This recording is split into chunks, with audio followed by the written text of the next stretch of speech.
sometimes play chess. And when I'm out, I'm looking for that vintage fling.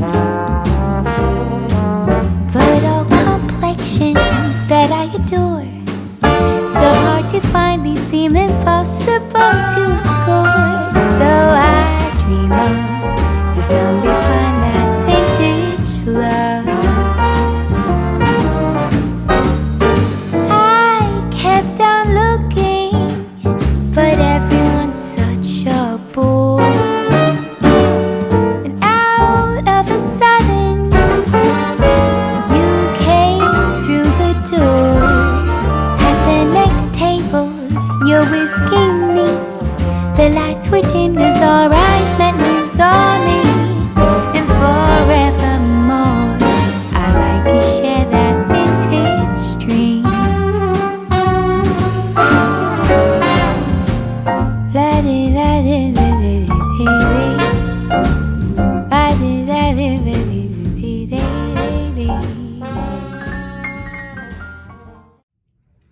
Hello and welcome back. My name is Nicole Cole. Today we are going to discuss wreaths and bows. So today is just like the nitty-gritty of Christmas. If you can't make a bow, you're in a world of hurt during Christmas time. So I'm going to get everything ready, but I do want to discuss wreaths with you guys. So this is one of my wreaths. This wreath is what we call flocked. So it has a little bit of white on it. That's what flocked means. Flocked means it's got snow or just a touch. Now this is lightly flocked. It's not a heavy flock. I've had a heavy flocked tree. They're absolutely gorgeous. However, they make a big mess. So you've got to be committed if you do a flocked tree. Unless you get one that's super exceptional. I've never come across one. If you've not subscribed to my YouTube channel, let's go ahead and get this out of the way. If you would do so, I would greatly appreciate it. Once again, it helps me and it helps my channel. It's very lightly flocked. Now, this is my suggestion on a Christmas wreath. This one has 150 stems, okay? So you want to get a wreath between 120 to 150.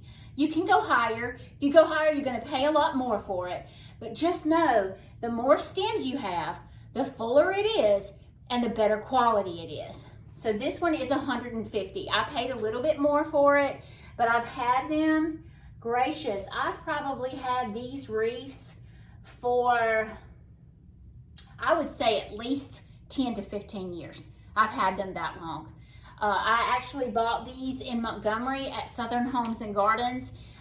We used to go there all the time after Christmas so I could get a good deal. And that is the best time to buy Christmas decor, is after the Christmas holiday. Another place that I have really found some good greenery at is in Pigeon Forge at the Christmas store.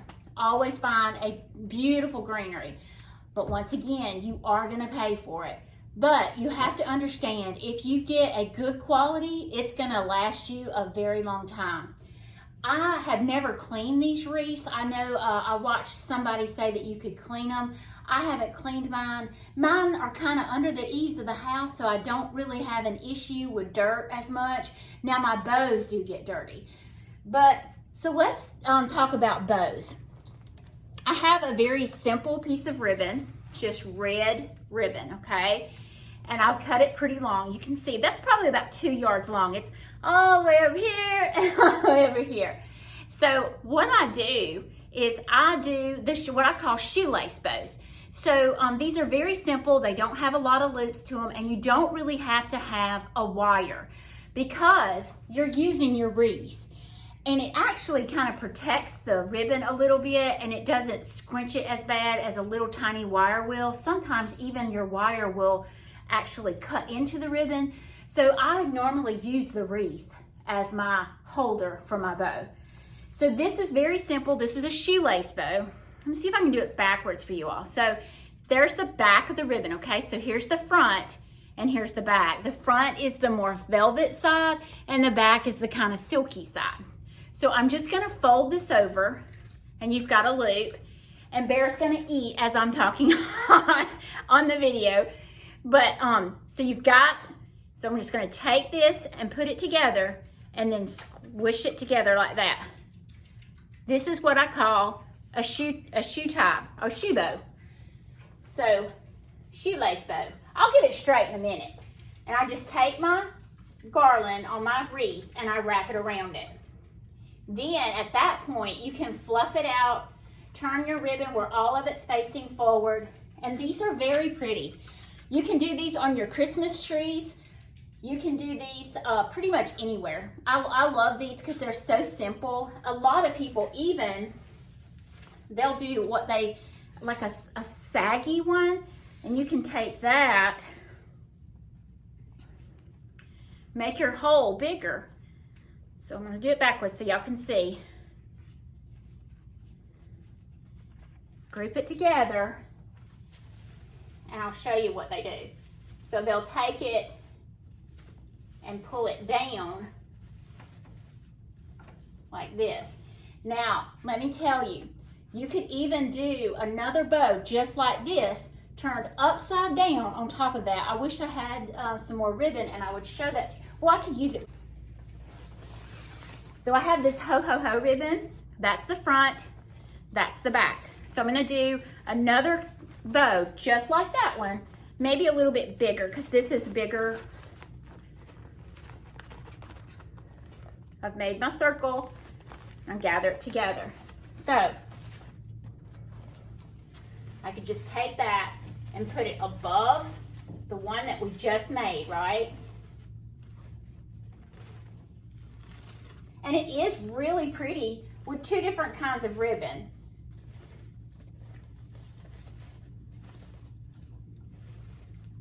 How cute is that?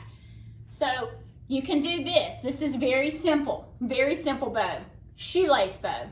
You can do multiple, you can do singular. This multiple is really pretty, guys. I love it with the mixed. So you could do a plaid and a solid, or you could even mix in a plaid and a ho-ho like this. You could do two prints. They just, on your prints, when you put prints together, this is what you need to know. So let's say you do a buffalo plaid. Buffalo plaid is big, right? So you can do a small striped with a large buffalo plaid. Does that make sense? You want one pattern. You don't want them all to conflict with each other. So you want one pattern smaller or different. You could do another plaid. Let me explain that. You can do another plaid, but it needs to be a gingham.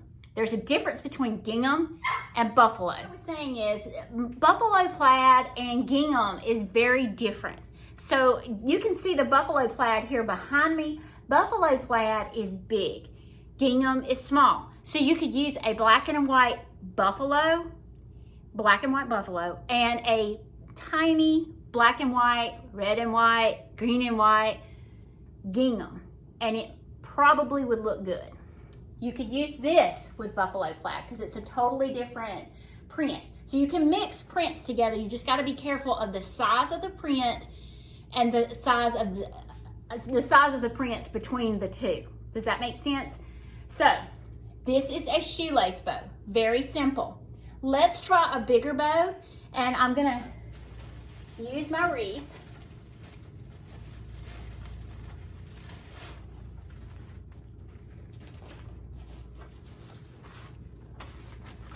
And you can see my ribbon is already wrinkled, and it's where I've used it in the past, but it's not a big deal. You're not gonna see it.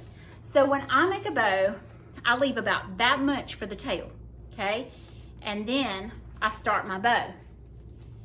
And I won't be cutting this ribbon today, but I'll show you what we do.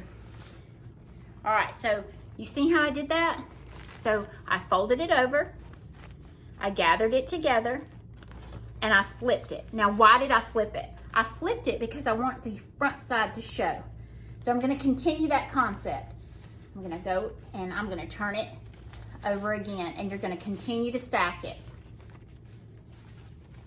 And you can do as many or as little loops as you want. If you're gonna do a shoelace bow, like I showed you earlier, no sense in doing it this way. You can just do it that other way I showed you. So we're just gonna stack. We're just gonna keep going. Back, and see how that's the back of it? And then when I fold it, it gives you the front. So I'm gonna continue to do that. And I'll do this again because I do kind of go fast and I don't mean to. It's just, I've been doing it for so long. So you're just going to continue to go back and forth. And I'm going to go the full length of this ribbon because I don't want to cut my ribbon just yet. Because I may use it at Christmas. Let's see.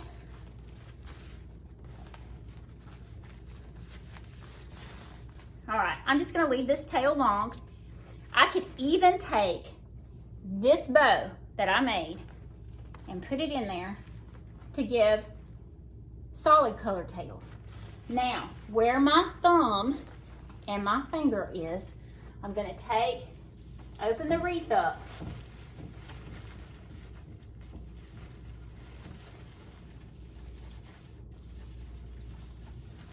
And I'm going to tie it on top of that, okay? I'm going to try to get it pretty tight. Now, if I was doing another top bow and I wasn't going to put it in a garland, I would just take my wire and twist it around that, just like that. So, I'm going to pull this out.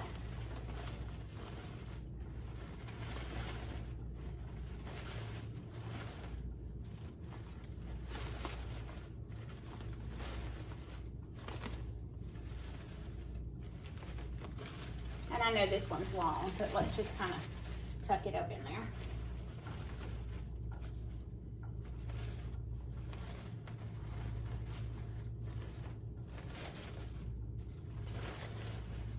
And you just keep fluffing it. To get it the look that you want, you just keep fluffing.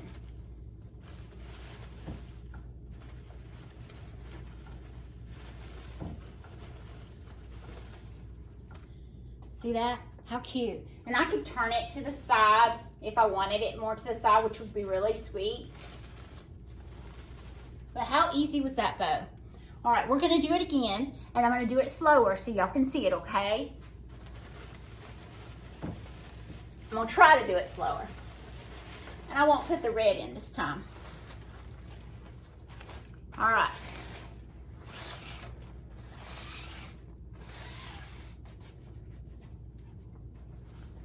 I think I'm just gonna, yeah, no.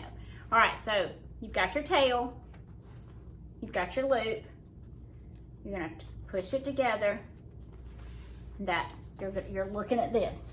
And I'm left-handed, so it's really hard, and I'm sorry, but then flip it over so your front side is showing, and you can make your loops however big or however small you want. The smaller you make it, the smaller the bow is, but the tighter the bow is. Does that make sense? All right, so I'm just gonna kind of, and I have gotten where I do all of mine about the same length. I just like the look of it now. I used to start and go out gradually, but I don't do that anymore. So you can choose however you do your bows. So I'm continuing going, keeping that front side out. I'm gonna twist it. And you see how I have it between those two fingers there? I'm just gonna twist it, turn it over to the good side or the front side, and keep going.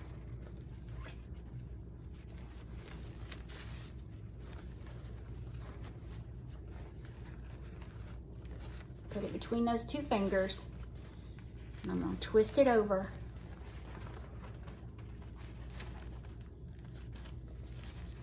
I think y'all will make plenty of bows this Christmas.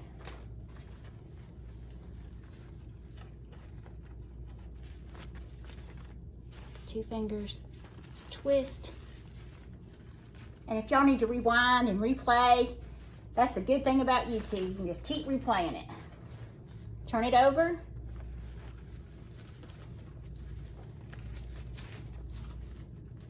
Keep going.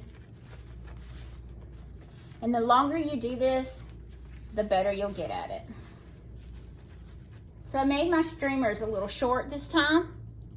So where my thumb and my fingers are is where I'm gonna put my wire.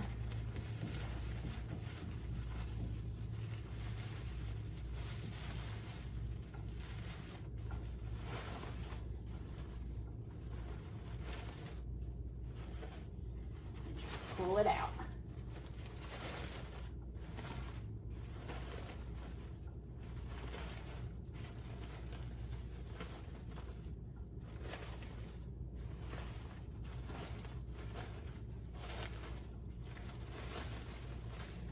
And you could take your tails and pull them on either side if you choose to.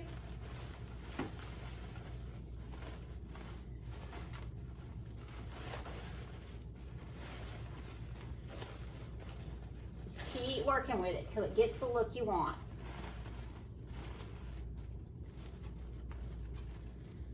See how full that is? Very easy. Very easy.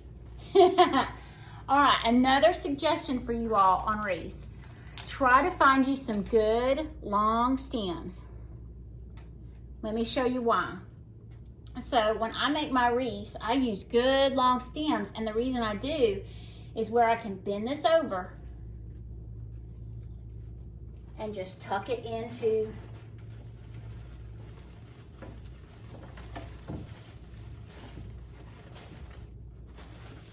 my wreath. Now, it's in my wreath, right? But I'm still gonna take some of this garland and keep playing with it to get it positioned the way I want. I could go and have one of these pieces coming up out here. I mean, you can play with it and get it to the look you want. I'd rather have it down here though, just because I love that fullness in the wreath. So invest in you some stems. You can choose if you want to do berries. These berries were gorgeous. I picked these up at Hobby Lobby last year. Another thing that I wanted to suggest to you all is I purchased from Hobby Lobby today. They have artificial pine cones, and they're 20. They're big, guys, and they're artificial. They're plastic. I felt them when I went over to Hobby Lobby and Enterprise recently, and they don't cut you. The real ones, they'll stick you and hurt. So I invested in me some artificial pine cones, and they're the big kind like you'd find out west. So they're large, and they're on sale right now. They're 40% off. So if you want to go, get you a few of those, that would be beautiful on the front. That's what I'm going to use outside. I think I'm just going to do garland and do pine cones. So that's kind of what I'm thinking, more natural looking. So I wanted to share that with you all. All right, I think we're done. I hope y'all enjoyed today. I know I surely did. And I will see y'all Wednesday.